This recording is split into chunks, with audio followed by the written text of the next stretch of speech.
Yo, what's going on? DeltaNien here. And as you saw by the thumbnail, today I'm gonna be doing a Dragon Ball Legends tier list. Honestly, I have some pretty controversial opinions on the topic, so without further ado, let's hop into our honorable mentions. Our honorable mentions consist of a couple of characters, actually. The first we're gonna talk about is Shen. Shen is came part of the first batch of units in the 6th anniversary. He's red, and he's honestly a pretty interesting character. His main ability gives him a ultimate that paralyzes the whole team. When he uses a strike card, he locks your opponent's strike cards for like 2 counts. And when he uses a blast, he locks greens, blues, and blast for about 2 counts as well. Now, if I had done this tier list before part 3, he would not have been on this honorable mentions tier list. And for good reason. He wasn't on the Majin Buu Saga team, the optimal lineup. Now, he might be. So, he's on the honorable mentions because Majin Buu Saga is one of the top teams. Next character we're going to be talking about here is Evil Buu. Evil Buu is one of the sad cases of part 3 of the anniversary. Evil Buu was on the optimal lineup for Majin Buu Saga. Whether you decided to run Super Vegeta, Ultimate Gohan, and Evil Buu, or Evil Buu, Kid Buu, Ultimate Gohan, whichever version of the Majin Buu Saga team, you definitely had this guy in. His ultimate is really good. It destroys Dragon Balls, destroys cards, does AoE damage. If you have a full Majin Buu Saga lineup, every time you switch in, you lock for 2 counts. That could definitely be useful to snipe like the Blue Vegeta, which would be later on the tier list. But yeah, they have like a couple 100k HP. You switch to Buu, and you do like 2 blasts. They can't switch, and you snipe them before they can even fuse. But with the introduction of Super Saiyan 4 Gogeta, along with most of the game being purple, like most of the good characters in the game being purple, I can't justify putting him on the top 10 list. Next character we have is Nappa and Vegeta. Nappa and Vegeta definitely aren't as good as Shen and Evil Buu, I gotta say. But one thing he has going for him, well, they have going for them, I would say is that they're the best revival unit, if you don't count Revival's comeback as if you don't count Frieza's comeback as a revival, then Nappa and Vegeta are the best revival. Nappa, he has the lock-in versus Sun family. If you build them right, like Zen Kai buff, good equipments, he can be pretty tanky. And Vegeta, he's not really a showstopper, but he's definitely a solid unit, so he contributes to the fight. Next up, we have God Goku in our honorable mentions list. God Goku is definitely the saddest case in terms of anniversary units. Honestly, both of the characters that released on his banners are a pretty sad case. We have Beerus, which is not really great, and Godku, who also falls into the not very great category. His damage output is pretty good. AoE green is obviously always pretty good, but he's just missing something. Maybe his disruption's not good enough. Deleting 2 cards is good, but a lot of characters, you delete their cards, they pop their main ability, they ult, and Goku's dead. If God Goku had gotten the takeaway buffs when people do ults, blues, all that, instead of Gohan, I definitely think he could have made it onto the top 10 of this list. But unfortunately, that's not what happened, so he's not here. Next on our honorable mentions list, we have Fiku. Fiku is definitely a character most people wouldn't expect to be on here. But I actually think Saiyan Saga is a pretty solid team. And this guy is a very solid character on that team. His green lowers sub counts, heals himself. He has really fast vanish, really good support. Heals the whole team on ultimate. There's not really much to say about this guy. He's just all around a pretty solid support character. And last on our honorable mentions tier list, we have GT Spirit Bomb Goku. Now, this character was very close to making it onto the top 10 list, but the number 10 character ended up taking the spot away from him.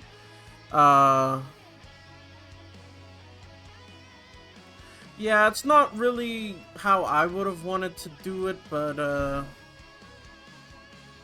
unfortunately, he doesn't make it onto the top 10 list.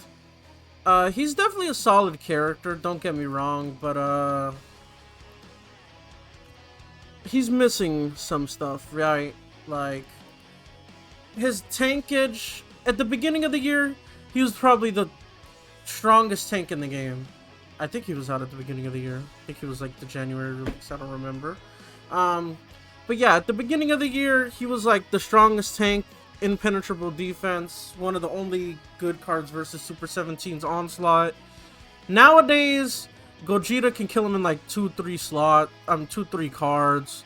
A lot of the top tier units, sorry, I'm trying to talk too fast, are immune to his green card. His ult, like, it's supposed to be the finisher, when the opponent only has one character, snatches, vanish, and all that, but it's really not all that strong. On top of the fact that he doesn't delete cards to draw it, it's definitely weird design choices all around. The best thing this character has going for him is that he can live Vegeta's rush as long as he's switched in. But the problem with that is that he will die to Vegeta's regular cards. 2-3 cards from Vegeta, and then a rush kills him. Also, I lied. This is not the last character on the honorable mentions list. The last one is actually Kid Gohan. I know that's a lot of honorable mentions, 7 characters, but I just feel like they should be mentioned, brought up. They're definitely like the upper echelon of units. It's Kid Gohan. Kid Gohan is definitely a sad case, I would say. He was really, really good at the start of the anniversary. Lived Vegeta's rush. Didn't really care for Gogeta. Was not really scared of him. Pretty solid character.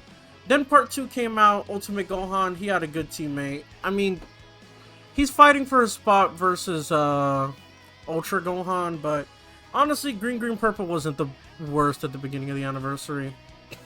But now, with the introduction of Super Saiyan 4 Gogeta, this Gohan cannot compete. I'm sorry. There's no way you're gonna get this Gohan and actually put in work with him. Especially if you get ulted by Gogeta. That's gonna one-shot your first life and leave you with like 200k HP. A quick attack away. So yeah, with that being said, that concludes our honorable mentions part of the tier list. Alright, leading up to our top 10, we have Super Baby 2. Yellow Super Baby 2. Honestly, this is a character that I slept on for a long time, and he barely makes it onto my top 10 over something like Shen or Spirit Bomb Goku. But honestly, with most of the meta being purple and only a couple of good reds being around, I definitely think he has to be in our top 10.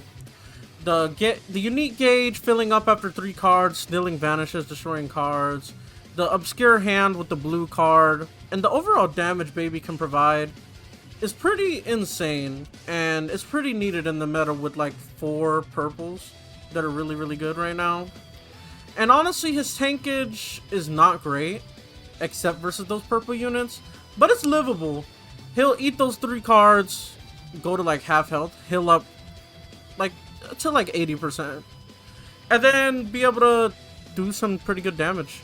The counter on green card, I don't know how I feel about it, but it can definitely win you games, lose you games, so that's all I really have to say about Baby. We're gonna keep it short and sweet, honestly.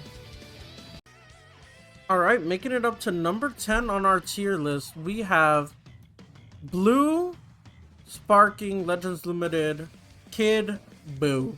Now, when this character gets started, it's gonna be a very, very tough time for your opponent. With the basically instant vanish gauge recovery on greens, the draw speed every time he pops a green, the key every 30 seconds on top of applying a debuff, and overall the damage output this Kid Buu has, on top of getting cover null every time he switches in and uses a blast. This character can be a monster at times. The only thing stopping him from being higher on the tier list is the fact that he doesn't have a special cover change. And honestly, the cover note for 3 crowns, while it's nice every time you switch in, it's not long enough for Kid Buu to actually get started versus someone like Super Saiyan 4 Gogeta, which you will be hearing a lot about. Because he has 2 cover changes versus Strike and Blast, so you get your 2 cards off of Kid Buu, and then Gogeta can switch in at any time and blue card you. And on top of being able to have his endurance nullified by Vegeto's Rush, there's really a lot of things weighing him down. So that's why he's only number 9 on the tier list, despite having probably one of the highest potentials combo-wise on the tier list. But let's move on to the next character.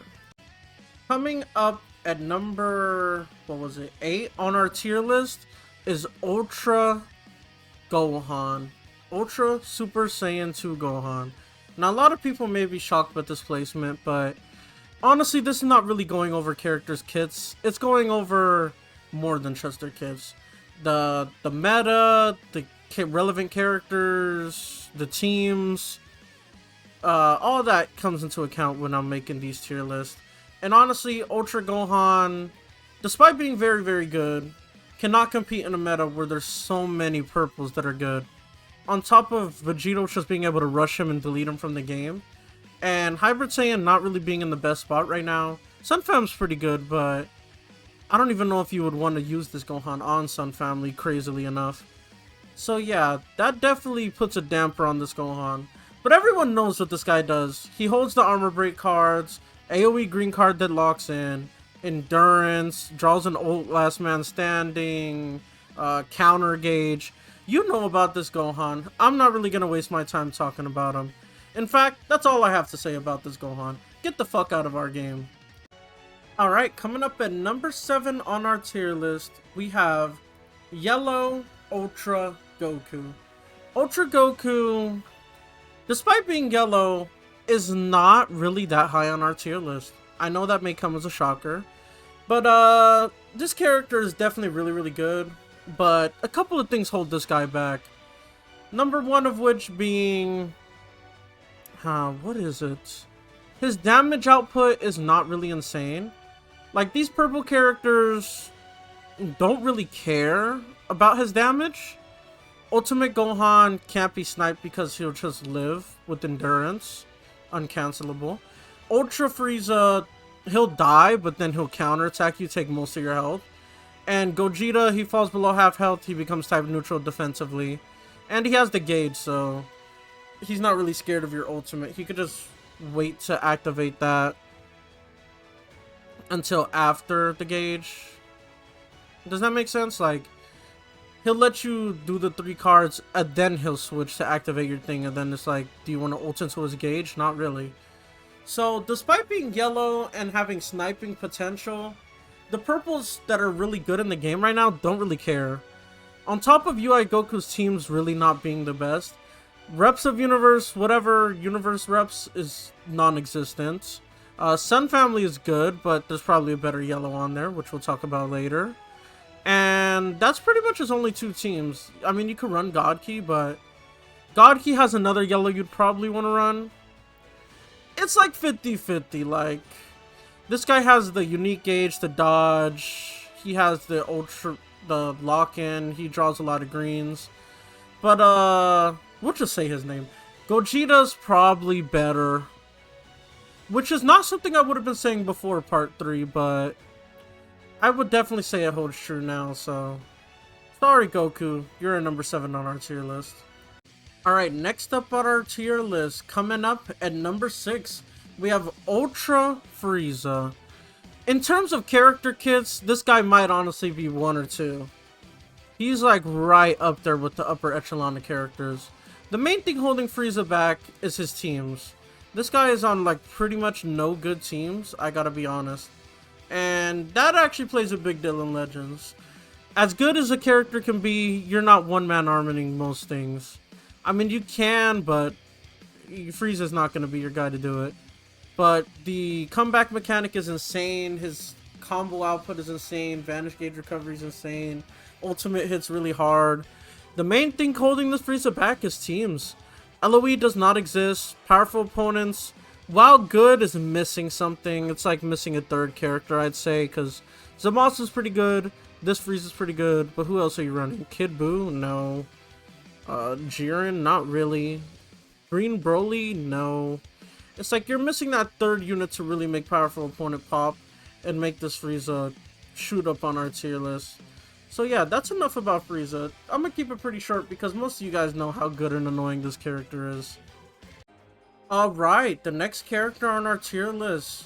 Coming up to the top 5, we have Zen Kai, Red, Legends Limited, Zamasu. Honestly, when this character got a Zen Kai, I was pretty excited. I have him pretty starred up. I have him 14 starred. But I did not expect them to go this hard with this character's Zen Kai. But they did. And honestly, I'm all here for it. They gave him pretty much everything you could want, except like Keon entry, which is fine. It can be alleviated. This character probably has the highest damage output out of any character on the tier list, I would say. Like, when this character gets his hands on you, you're gonna feel the pain. On top of having an AoE green card that locks in, main ability gives him endurance null for like 30 counts. So even characters like Ultimate Gohan, he can kill his endurance, even though they nullify the buffs. As long as you don't activate a Rush Blue Ultimate, anything like that. So this character, on top of having like death buffs technically and all this other stuff going for him, I definitely think he deserves the top 5 spot. Coming up to our top 4, a character who definitely wouldn't have been here prior to the part 3 of the anniversary. A character who's making his come up in Dragon Ball Legends. We have Super Saiyan Blue Goku and Vegeta that synchro gauge into Gogeta Blue. Now this character was honestly pretty slept on at the beginning of the anniversary. We definitely knew he was good, but UI was better in almost every category. With the addition of Super Saiyan 4 Gogeta, making Fusions a really busted team, on top of having just a crazy mechanic, it's like not, I don't know, it's not to the point of Gohan's counter or Super Saiyan 4 Gogeta's gauge, Super Vegeto's insta-kill with the rush, but it's definitely a powerful mechanic, so this guy definitely is way better than he used to be. Don't get it twisted. This guy, honestly, I don't have much to say. Honestly, one of the tankier characters in the game. Post-fusion, his blue card nullifies blast, I'm pretty sure. Double vanish on main ability. And the, what is it? I forgot what it's called. The chain, when you chain the cards and he does the thing that you can't switch, it's just a pretty good thing. There's no counterplay. You can't cover change it, you can't gauge it, you can't do anything, you can't counter it. So once he starts his onslaught, it doesn't stop. That's why he's number 4 on our tier list. Alright, the top 3 of our tier list. Now these characters are pretty insane. We're getting to the insane characters part of the list, I guess you could say. And you know him, you've seen him, you fought him. It's Ultimate Gohan. I honestly don't know what Legends was thinking when they made this character. When he has his fighting type gauge, attack type gauge, whatever, the blue card drawing and the blue cards drawing greens, and then the vanishes on greens, endurance that can't be cancelled, cover change against strike, melee greens and blues. This character just has so much. And then on top of that, when you get the attack type gauge and you pop the main ability, your ultimate your main ability snatch vanishes and you can ult or rush or whatever you want to do. Whatever you want to do, you can just do it. That is pretty insane. I don't think I really need to talk about this Gohan. The main thing holding this Gohan back is his teams. Sun Family's good, but hybrids can use a little bit. It's missing like that third final character to piece the team together. But enough about Ultimate Gohan. Let's go to our number 2. A pretty controversial character is coming up, so stay tuned. Alright, number 2 on this tier list. I know this is going to be controversial, but I don't have Super Saiyan 4 Gogeta at number 1 on my tier list. I know, people are not going to like this, but hear me out. Gogeta, while very, very good, does not have as many teams as our number 1 character. And that's the main thing holding him back from our number 1 slot. On top of, honestly, he has a couple problems.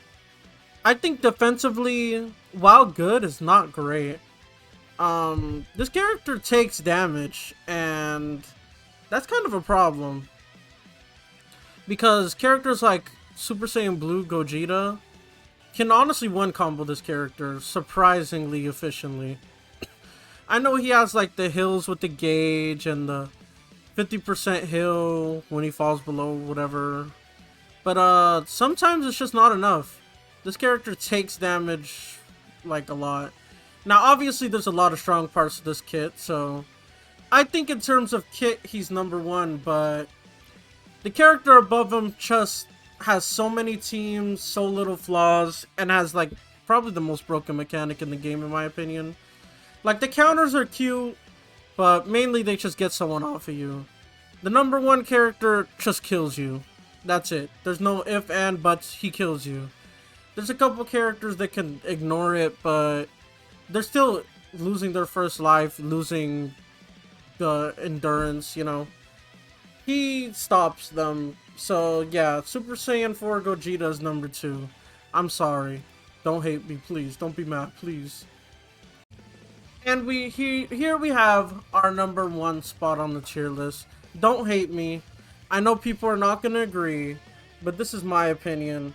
Our number 1 on our tier list, well, my tier list, let's not say our, I don't want to get anyone mad, is Super Vegeta, fusing Super Vegeta. Vegito, what the hell? This character has insane damage output, destroys Dragon Balls with greens before fusion, honestly has really good combo potential at the beginning, good disrupt when they fall below half HP, they fuse, get all their health back, when they rising rush, they just kill people, they get a Dragon Ball as soon as they fuse, they get a Dragon Ball on main ability after they fuse, get a blue card, they get their vanish back every time they draw a card, they go type neutral whenever the opponent switches. This character has a lot going for them. On top of having 3 really, really good teams. They're good on Fusion Warrior, good on Majin Buu Saga, and they're good on Sun Family. So that really put them over the edge over Super Saiyan 4 Gogeta. I know a lot of people are not going to agree with me, but I think the guaranteed rush is just too strong of a mechanic, honestly. Hate it, love it, whatever. That is my opinion on the matter. Alright, and for anyone who's just here for the meat and potatoes, they want to see my tier list, skip to the end, see the tier list. Here it is. We have them sectioned off into how strong I think they are compared to each other. So I think the top 4 are pretty close. These characters are above the characters below them. Maybe not Frieza, but we'll just go with it. These 4 are far and away above the people below them. Not like far and away, but there's a noticeable gap between the power level of the characters at the top and the characters below them. I already explained my reasoning for all of it, so go back into the video if you want to see why I have Super Vegeta over Super Saiyan 4 Gogeta, or why I have Zamasu over Frieza, UI Goku down here below Gogeta. So yeah, this is the whole tier list. Honorable mentions at the bottom. And with that being said, if you made it to the end, consider subscribing. And with that being said, this is DeltaNien out. Peace.